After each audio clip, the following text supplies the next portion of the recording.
धान की फसल की अच्छी ग्रोथ हो और अच्छी उपज मिले, इसके लिए हम सभी पोषक तत्वों का प्रयोग करते हैं। खाद भी डालते हैं, सभी माइक्रोन्यूट्रिएंट्स भी देते हैं और ये पूरा प्रयास करते हैं कि उसकी वृद्धि बहुत अच्छी हो। इसके साथ साथ कोई भी पौधा हो, उसके अंदर बहुत सारी हार्मोन की एक्टिविटी होती है, एंजाइम की एक्टिविटी होती है, जो फोटोसिंथेसिस को बढ़ाने में काम करती हैं, जो उसके अंदर ड्राई मैटर प्रोडक्शन हो रहा है उसको बढ़ाने का काम करती हैं, पौधे की लंबाई, उसकी पत्तियां, उसकी बालियां, दाने को भरने का काम, ये सारे बहुत सारे काम होते हैं। तो ये जो काम होते हैं ये एंजाइम से और हार्मोन्स के द्वारा होते हैं।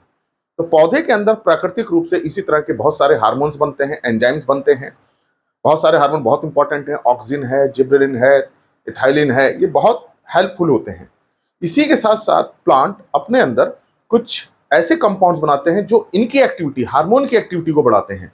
इनको बोलते हैं प्लांट ग्रोथ रेगुलेटर। तो ये प्लांट की ग्रोथ को रेगुलेट करते हैं। अगर ग्रोथ बहुत ज़्यादा हो रही है तो उसको रोकते हैं, अगर ग्रोथ कम हो रही है तो उसको बढ़ाते हैं। इसी तरह का एक कंपाउंड है ट्राइकोटानॉल। ये धान में बहुत इंपॉर्टेंट है और ये धान की उपज को बढ़ाने में बहुत सहायता करता है। पहले मैं इसी की बात करता हूँ। इंग्लिश का अगर हम नाम देखें, ट्राइकोटानॉल, ये प्राकृतिक रूप से पत्तियों की में पाया जाता है, जो क्यूटिकुलर वैक्स है उसमें पाया जाता है और ये ग्रोथ रेगुलेटर का काम करता है। और ये एक्चुअली में फैटी एसिड अल्कोहल है। तो जो वैक्स बनती है, क्यूटिकल वैक्स बनती है, उसमें ये होता है। और ये जो काम है इसका, पहले इसको समझिए, इसका काम क्या है। इसका काम है जो पौधों के अंदर फोटोसिंथेसिस हो रही है उसको बढ़ाना, एंजाइम एक्टिविटी को बढ़ाना, जो उसके अंदर प्रोटीन्स बन रही हैं उसको तेजी से करना, उसको बनाना, पत्तियों के अंदर जो न्यूट्रिएंट्स होते हैं उसको दानों तक ले जाना, तो ट्रांसलोकेशन ऑफ न्यूट्रिएंट्स में काम करती है। और पत्तियों के अंदर जो भी फिजियोलॉजिकल प्रोसेस हो रहे हैं उसको तेज करती हैं, उसको बढ़ाते हैं, मतलब ओवरऑल ये ग्रोथ को बढ़ाते हैं। उसके अलावा ये ऑक्सिन और साइटोकाइनिन दोनों, जो ये बड़े दो इंपॉर्टेंट हार्मोन है, उसकी एक्टिविटी को बढ़ाते हैं। ऑक्सिन क्या करता है? सेल एलोंगेशन, सेल डिवीजन करता है। तो जब ट्राइकोटानॉल होता है तो ऑक्सिन अपना काम अच्छा करता है, जिससे पौधे की लंबाई बढ़ती है, पौधे हेल्दी होते हैं। इसी तरह से साइटोकाइनिन भी सेल डिवीजन में हेल्प करता है। तो साइटोकाइनिन की एक्टिविटी जब तेज होगी तो पौधा हेल्दी हो जाता है, तेजी से बढ़ता है, पौधे मजबूत रहते हैं, रूट अच्छी बनती है, शूट अच्छा बनता है, प्लांट विग्रस मजबूत होता है, लीफ अपना अच्छा काम करती है, ड्राई मैटर प्रोडक्शन अच्छा होता है, बालियां अच्छी निकलती हैं, दाना अच्छा बढ़ता है।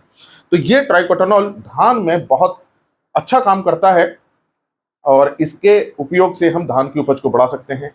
अगर हम इसका उपयोग करते हैं तो सीडलिंग हेल्दी हो जाती हैं, विग्रस होती हैं, रूट अच्छी होती हैं, तो अच्छी तरह से पौधा जमीन में जमता है, वहां से पोषक तत्वों को लेता है, पत्तियों के अंदर जो फोटोसिंथेसिस बनते हैं उनको बालियों तक पहुंचाता है, बालियां अच्छी निकलती हैं, बाली की लंबाई बढ़ जाती है और बाली के अंदर जो दाने भरते हैं वो दाने बहुत अच्छे ढंग से भरते हैं, फील्ड ग्रेन ज्यादा रहते हैं, उस कारण से उपज बढ़ती है।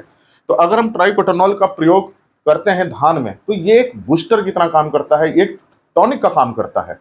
तो ये ट्राइकोटानॉल को हम धान में प्रयोग करके जो उसकी इफिशियंसी है, पौधे की जो इफिशियंसी है फोटोसिंथेसिस करने की, उपज बढ़ाने की, उस इफिशियंसी को हम बढ़ा सकते हैं। तो ये एक धान के लिए एक बहुत अच्छा टॉनिक है। अब इसका उपयोग कैसे करना है? देखिए, भारत सरकार ने एक गाइडलाइन जारी करी है, सेंट्रल इंसेक्टिसाइड बोर्ड होता है, उसमें उन्होंने कुछ हार्मोन्स दिए हैं, इंसेक्टिसाइड दिए हैं, हर्बिसाइड्स दिए हैं, जिसका उपयोग हम एक पर्टिकुलर क्रॉप में ही करते हैं और एक उसकी निश्चित मात्रा भी दी है। तो भारत सरकार की जो गाइडलाइन है उसके अकॉर्डिंग ट्राइकोटानॉल का उपयोग हम धान में कितना कर सकते हैं और कब कब करना चाहिए। तो देखिए, ये जो ट्राइकोटानॉल है ये दो रूप में आता है। एक 0.05% EC, मतलब इमल्सिफाइड कंसंट्रेट है, और एक ट्राइकोटानॉल आता है 0.1% EW, मतलब इमल्सन इन वाटर। तो दो इसके फॉर्मुलेशन है, तीसरा भी ये भी बताऊंगा, ग्रेनुल्स में है। तो ये लिक्विड वाले रहते हैं, ये लिक्विड में रहते हैं, चाहे 0.05 वाला आपको मिल जाए या 0.1% वाला मिल जाए। इसकी आपको 250 ml मात्रा को लेना है और इसको 400 से 500 लीटर पानी में मिला देना है। तो इतनी मात्रा आपकी 1 हेक्टर की है। ये 1 हेक्टर में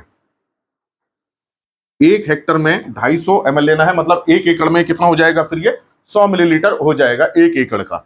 और पानी उस हिसाब से आप जो है चेंज कर लीजिए, तो पानी 200 लीटर करीब हो जाएगा 1 एकड़ में। तो 1 हेक्टर में आपको 250 मिलीलीटर का स्प्रे करना है, पानी 400 से 500 लीटर लेना है और इसके 3 स्प्रे करने हैं। ये आपको ध्यान रखना है, इसके आपको 3 छिड़काव करने हैं।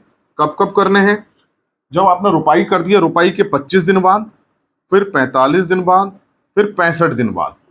ये रुपाई के इतने दिन बाद स्प्रे करते हैं तो निश्चित रूप से जो उसकी जो सीडलिंग है बहुत जल्दी से जड़ पकड़ेगी। अब देखिए ये इतनी स्टेज पे किया जा रहा है, वेजिटेटिव स्टेज पे है और उसकी फ्लावरिंग जो ईयर हेड इमरजेंस हो रहा है उससे पहले ही ये सारे स्प्रे हो जाएंगे। तो जो पत्तियां बहुत अच्छी निकलेंगी, टिलर्स बहुत अच्छा काम करेंगे, जड़ें मजबूत रहेंगी, पोषक तत्वों लेंगी, पूरे पौधे की जो इफिशियंसी है वो बढ़ जाती है। तो आपको ट्राइकोटानॉल ले सकते हैं, कोई सा भी एक ले सकते हैं, इनमें से कोई एक ले सकते हैं, लेकिन उसको 250 मिलीलीटर को लेना है 1 हेक्टर में, मतलब एकड़ में 100 मिलीलीटर का आपको प्रयोग करना है, 3 बार करना है। तो ये धान में बूस्टर की तरह काम करेगा, यील्ड बहुत अच्छी आती है और ये रिकमेंडेड डोज है। इससे आपको कम ज्यादा नहीं करना है क्योंकि ये प्लांट ग्रोथ रेगुलेटर होते हैं, तो कम ज्यादा करने पे इसका पौधे पे प्रभाव पड़ता है। अगर इतनी मात्रा में आप करेंगे तो इसका पौधे पे कोई प्रभाव नहीं होता, मिट्टी में इसका कोई प्रभाव नहीं छूटता, नॉन रेजिडुअल होता है, नॉन टॉक्सिक होता है। तो आपको मात्रा का ध्यान बिल्कुल रखना है क्योंकि ये ग्रोथ रेगुलेटर है। जरा सी आपने मात्रा बढ़ा दी तो पौधे के अंदर कुछ और फिजियोलॉजिकल वर्क हो सकता है, पौधे के अंदर कुछ अलग चेंजेस आ सकते हैं। तो हार्मोन को या प्लांट ग्रोथ रेगुलेटर जब यूज करते हैं तो उसकी मात्रा बड़ी इंपॉर्टेंट होती है। तो ये प्लांट ग्रोथ रेगुलेटर है जो रेगुलेट कर रहा है, मतलब बढ़ा भी सकता है घटा भी सकता है, रेगुलेट कर रहा है। अगर इसके अलावा ये तो लिक्विड में आते हैं, इसके अलावा जो है ग्रेनुअल्स भी आता है। ग्रेनुअल्स जो आता है 0.05% GR ग्रेनुअल्स के आता है ट्राइकोटानॉल। तो इसको आपको बुआई के समय डालना है, इसका आप छिड़काव नहीं करना है, आपको बुआई के समय डालना है।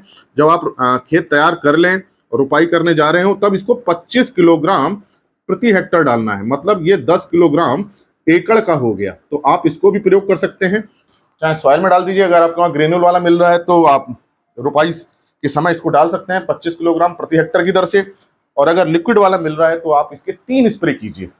और वो मैंने बता ही दिया है, 250 ml 1 हेक्टर में करना है। बार बार मैं इसलिए बोल रहा हूं क्योंकि ग्रोथ रेगुलेटर है, अमाउंट जरा सी भी कम ज्यादा हुई तो पौधे पे इसका विपरीत प्रभाव आ सकता है। कम हो गई तो कोई असर नहीं करेगा, लेकिन अगर थोड़ी सी भी ज्यादा होगी तो पौधे के अंदर अलग चेंजेस आ सकते हैं। तो आप इसका प्रयोग कर सकते हैं, धान की उपज को बढ़ा सकते हैं। प्लांट ग्रोथ रेगुलेटर है, रिकमेंडेड है, यही इसकी डोज रिकमेंडेड है, इससे कम ज्यादा आपको नहीं करना है। और दूसरे ग्रोथ रेगुलेटर अभी जो रिकमेंडेड है धान के लिए वही मैंने आपको ये बताया है। तो ये ट्राइकोटानॉल का ये कॉन्सेंट्रेशन है, तो आप इसको प्रयोग कर सकते हैं और धान की उपज को अच्छा कर सकते हैं।